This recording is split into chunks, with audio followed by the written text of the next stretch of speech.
and they went to the ocean, and he said there was an intent that week that they were going to touch God. They were going more than just a vacation. They wanted to touch the heart of God as a family during the 4th of July weekend. They had some prayers, and he said it wasn't anything outlandish or anything crazy happened, but we felt like we just touched the heart of God. That Saturday they went to the beach.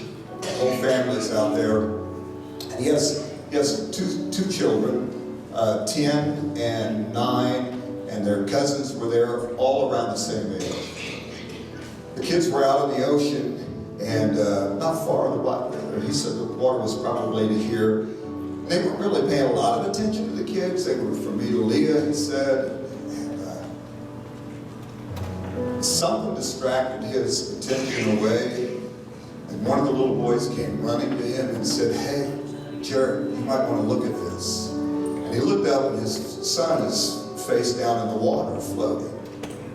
Momentarily, you know how kids can be, right?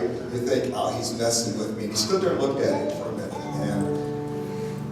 and something grabbed his attention. He said, "This isn't right." He ran over and grabbed his son, and he flipped him over, and his eyes were fixed, and he realized he was dead. He said the gaze in his eyes, the fixation in his eyes, he knew he was gone.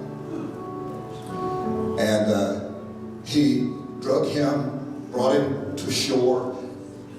He's a paramedic. He's trained, and he froze in his panic. He didn't know what to do. And I love it when people say, "There just happened to be." You ever say, "Well, there just happened to be"? This world needs a clue. There is no happen chance when it comes to the king, right? There were trained nurses, people, and the whole, I don't have time to go into the whole stories, that had never been to the beach that day, that just happened to be at the beach. And they turn the child over, and they're doing what they can to get this child back, and nothing. They're getting no pulse. Nothing.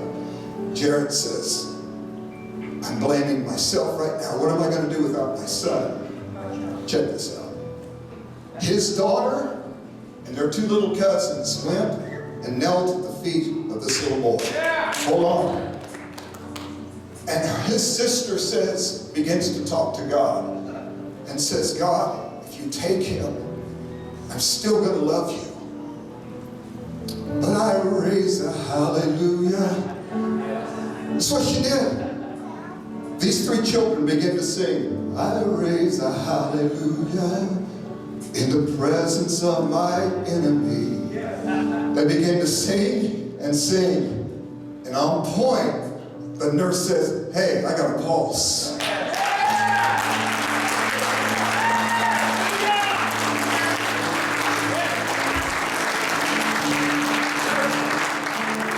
This is what I love. All the concerted efforts of our world can try and reach the lost. But only the King, when we give attention to him, can give life and pulse to a dying soul. Praise God.